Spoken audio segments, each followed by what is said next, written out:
Oh my god, this one's really hard this time! Oh. I'm gonna get this mother box checked out.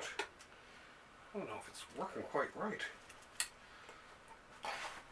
Anyways, here we are once again. It is getting late here. I'm usually here a little bit earlier, but I had a lot of work, so this got pushed a little bit later into the night, but direct live on tape from a secret undisclosed location hidden somewhere deep within the bowels of historic downtown St. John's comes in the Library of Graphic Literature with your host, Wallace Rhyme. That's me. Okay, so what do we got here today? Where is my tea? I don't have my tea. Oh, it's over there. Sorry, folks. I don't know where my brain is today. And this one isn't particularly warm either, actually. Oh.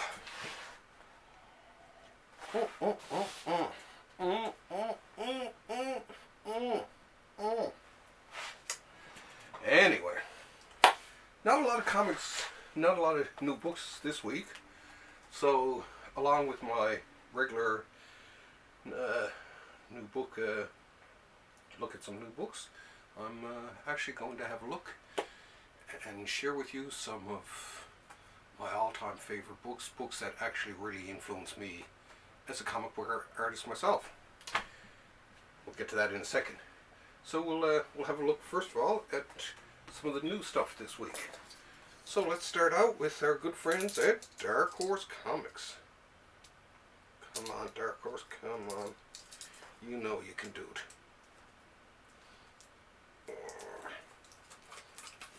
There we go. So from fabulous Neil Gaiman, and equally fabulous P. Craig Russell, Scott Hampton, Paul Chadwick, one of my all-time favorites from the Concrete Days, and Lovern Kindzierski, who I do believe colors a lot of this, comes The Problem of Susan and Other Stories. Once again, this is a book that I actually have not read myself, but I mean, it looked pretty good from my early examinations of it. There's some great artwork, of course, by P. Craig Russell, as most of you out there know, one of my favorites. Scott Hampton, who also rules, and last but not least, Paul Chadwick. I was a big Paul Chadwick fan, like I say, from his classic series Concrete, which, how come no one has thought to collect that into a hardcover collection? I would so buy it. I'm so there already. Anyway, have a close look. Anyway, here's the exquisite art of P. Craig Russell.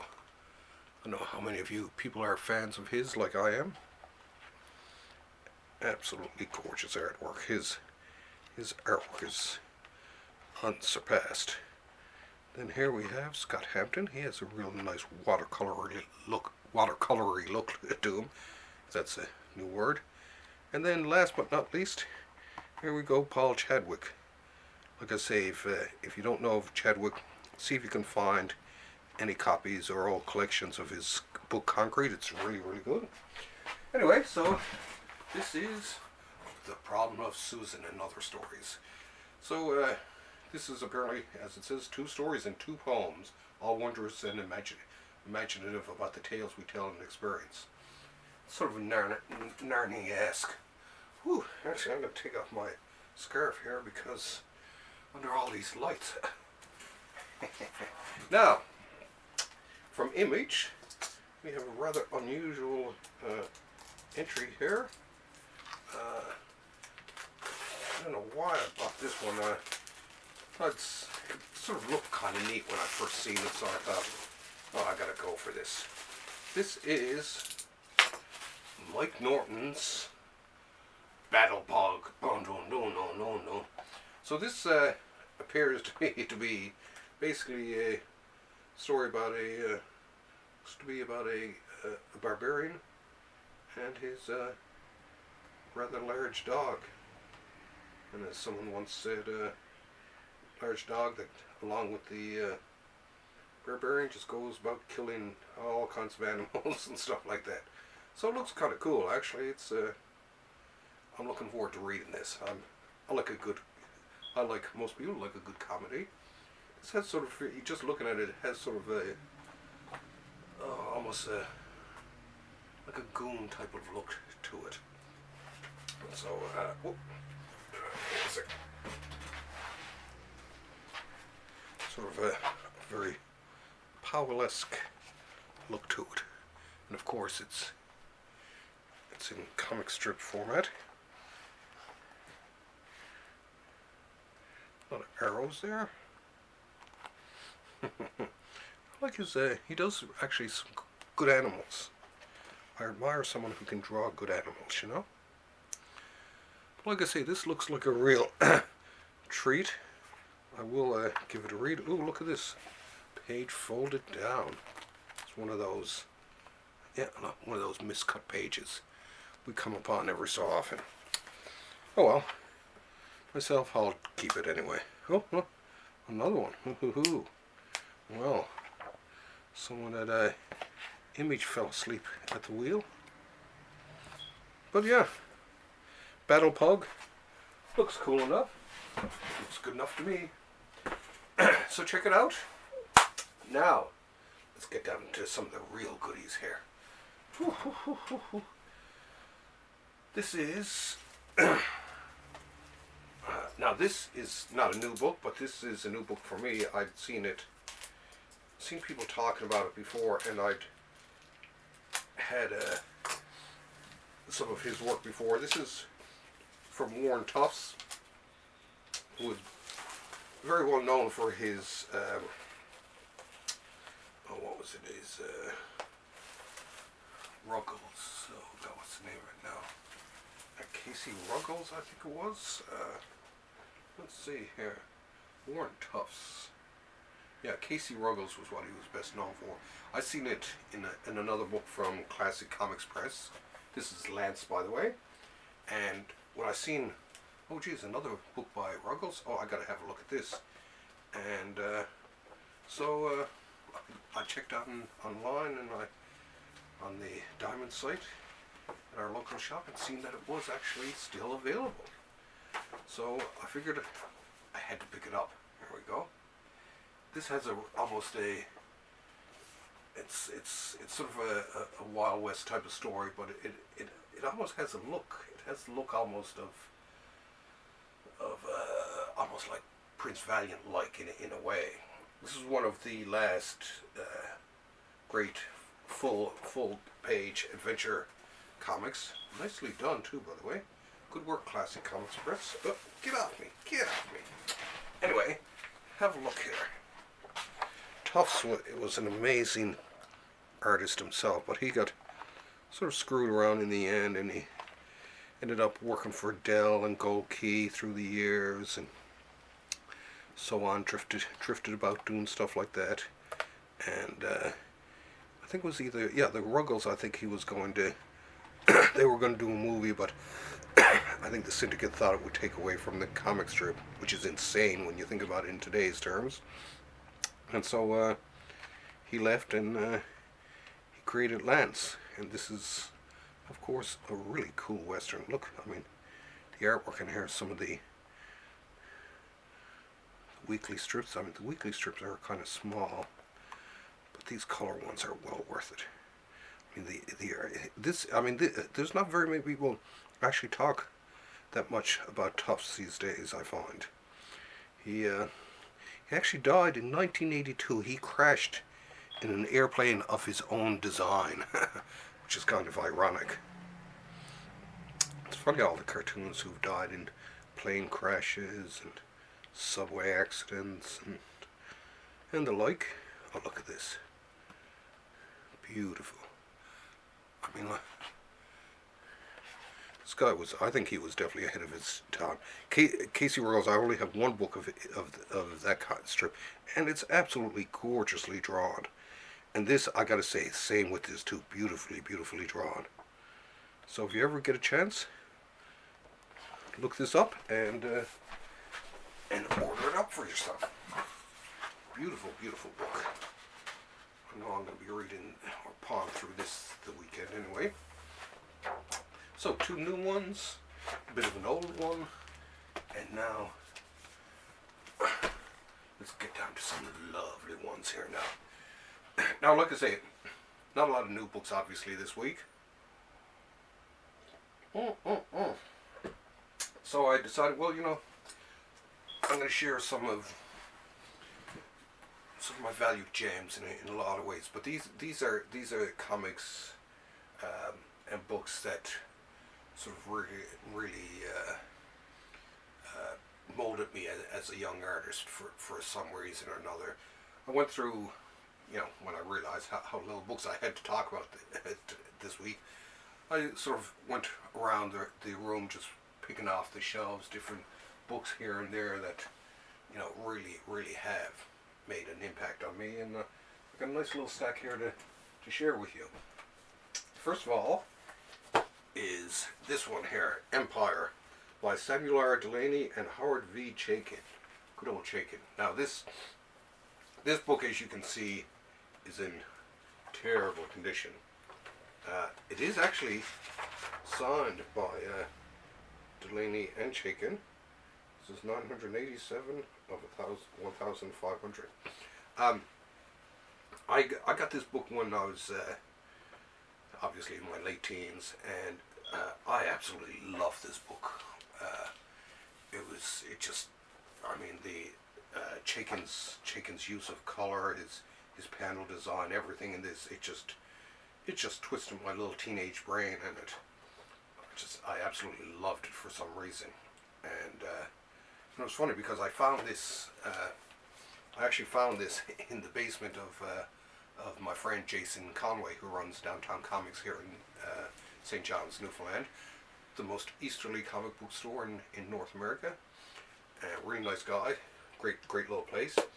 Anyway, I was in his basement, I seen this, I said, oh my God, I had this as a kid, this is so cool. And he said, Wallace, that is yours. So I guess somehow he came into possession of it, and I eventually, it made its way all the way back to me. Now I'm just going to flip through, let you have a look at all this type of, it's pretty cool, hey?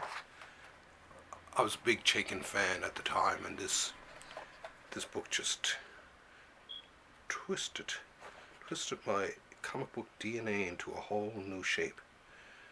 I liked his use of typography, of text, and this one, I mean, look at this. This still blows my mind even looking at it to this day. I love these full double page spreads that he used to do. But yeah, definitely a really, really cool book. I got it for Christmas, as a matter of fact, one year, and I read and reread this thing so much. And as you can tell, it's in very rough shape. Usually I like to have my books in decent shape, but it's a part of my heart. Next, oh yes, this is not the book. The rest of these, actually, for the most part, no, actually there are a couple of others, are collections of books that also really influenced me too. And this one, from our good friend Jim Starlin.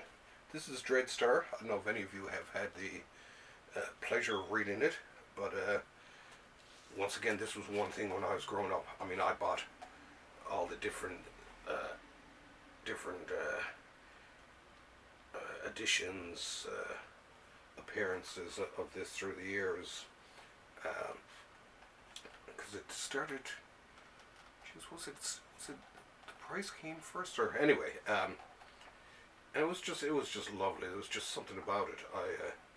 I mean, I was a huge Starlin fan from Captain Marvel and on into Warlock and all that. And then when he left, and it was just like, what's he gonna do next? And his next thing was Dreadstar, which he did as a continuing story in Epic Comics, but in Epic Magazine, some of this appeared in Epic Magazine too. But I don't know, there was just something really cool about Sterling's painted color work here. Very, very cool. This is a really good one here.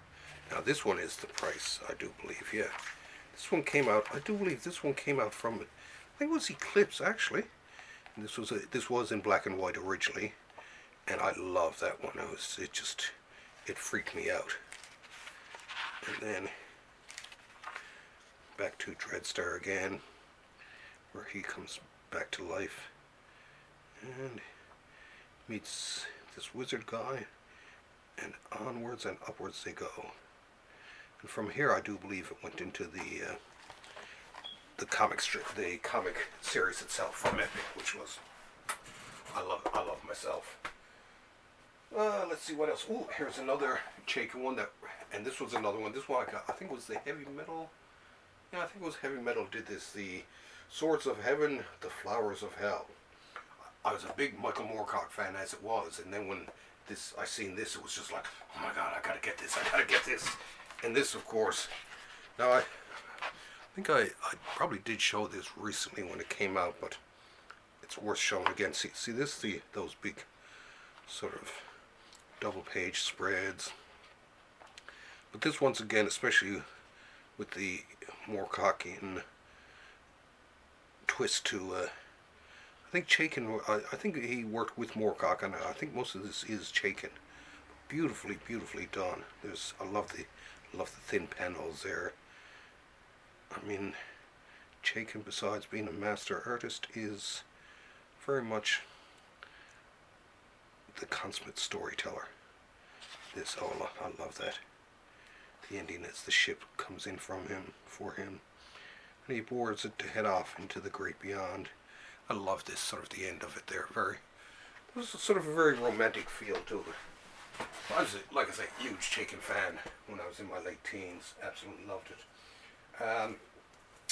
Now this is a little bit earlier on in my life. I mean, I love all kinds of Kirby. I love Kirby. I love Kirby. Anything Kirby. But the one that really opened my eyes, I mean, I was starting to really get into it and all that, and the one that I really fell in love with, and because of things beyond my control, let's see here if it gives the dates for these. Now 74, I do believe this was the summer, I think this was the summer I cut open my foot up at my cabin, so I was basically cabin bound for most of the summer, didn't get to do any the fun stuff for a whole summer. And that summer I spent a lot of time in the cabin reading comics and all that. And of all the comics I had, this actually was one of them, the very first OMAC.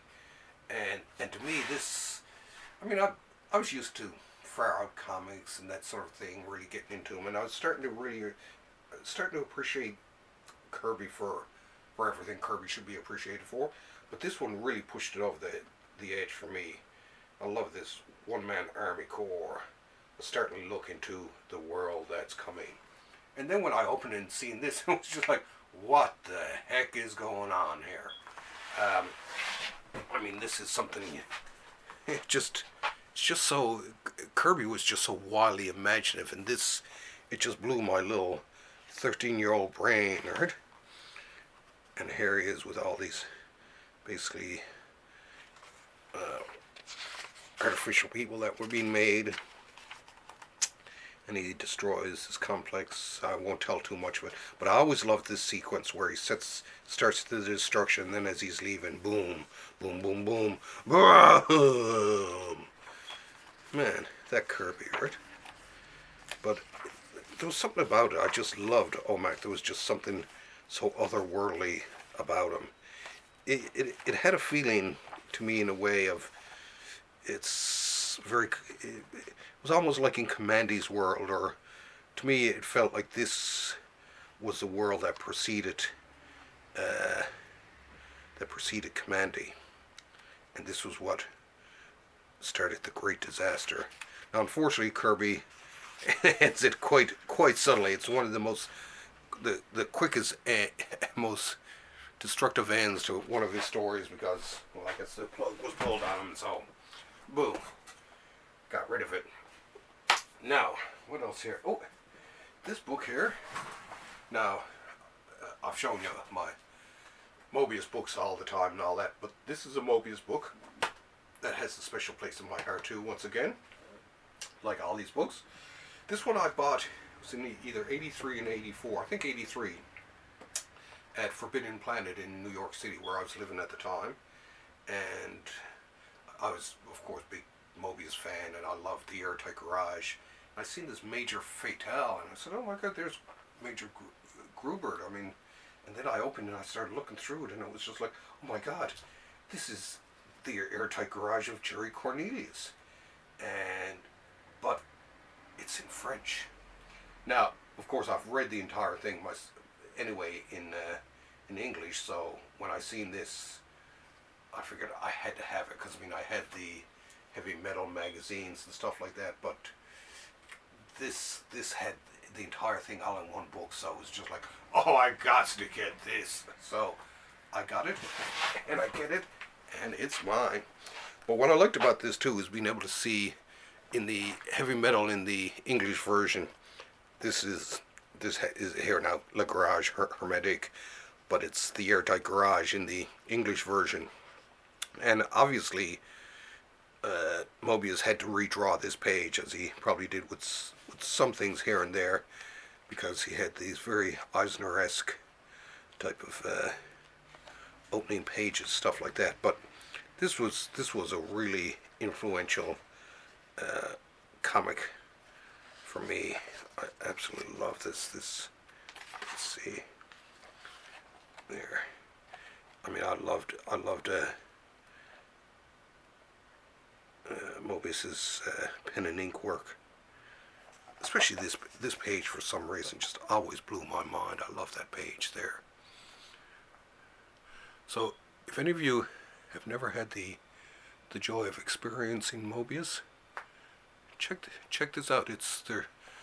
I'm sure you'll probably be able to find some. Well, I mean, you dig out the old heavy metal magazines and read it in English. Now, it has, as you can see here, it's a little bit worse for wear and tear, but this book has followed me back from New York, and it's been read many a time. So now, of course, being from Canada, I can read this. I mean, I'm not fluent in French, but when I read this, I can tell what's going on. I know enough words and all that. And like I say, in Canada too, all our products have English and French on them, and like I say, I did French in school and all that, so I sort of enough of a passing knowledge of it that it sort of appeals to me. Last but not least are these two books. This is Green Lantern, Green Arrow, and The Dead Man. Both series which were very influential to me. I had a lot of the Green Lantern, Green Arrow comics when I was a kid and all that. As I grew up, I collected more and more of them. I eventually actually traded them in to get this one. And then, of course, there was this Dead Man. I love the Adam's Dead Man work and all that. But the other thing about these two books in particular was these were given to me by my late wife Linda, so these hold a special place in my heart, because in some ways they hold a little piece of her in the pages. So when I read these, it's like, I don't know, I guess reaching out and touching someone from beyond in a way. So I like to read these because I guess it brings back a lot of good memories. Anyway, I guess that's it for this week. Like I say, very uneventful week in terms of books. Not a lot of books, but at least I got to share with you some of my favorite books and how they shaped me, like I say, as an artist. That being said, it's getting late, and I gotta get more tea. Oh my God. Yeah? Yeah, you think so? Huh? Oh. He's calling up a boom tube. He's sick of me, or she's sick of me. Okay, next week, not a lot of comics next week either, so I'm going to probably have another sort of thematic episode. Hang on there, boom tube. These boom tubes are so impatient. Anyway, I love all of you out there. Last week's episode actually got 1,000 views, which shocked me. I guess a lot of people must have liked Conan the Barbarian. And with that, I'm out of here. Love you all. See you next week.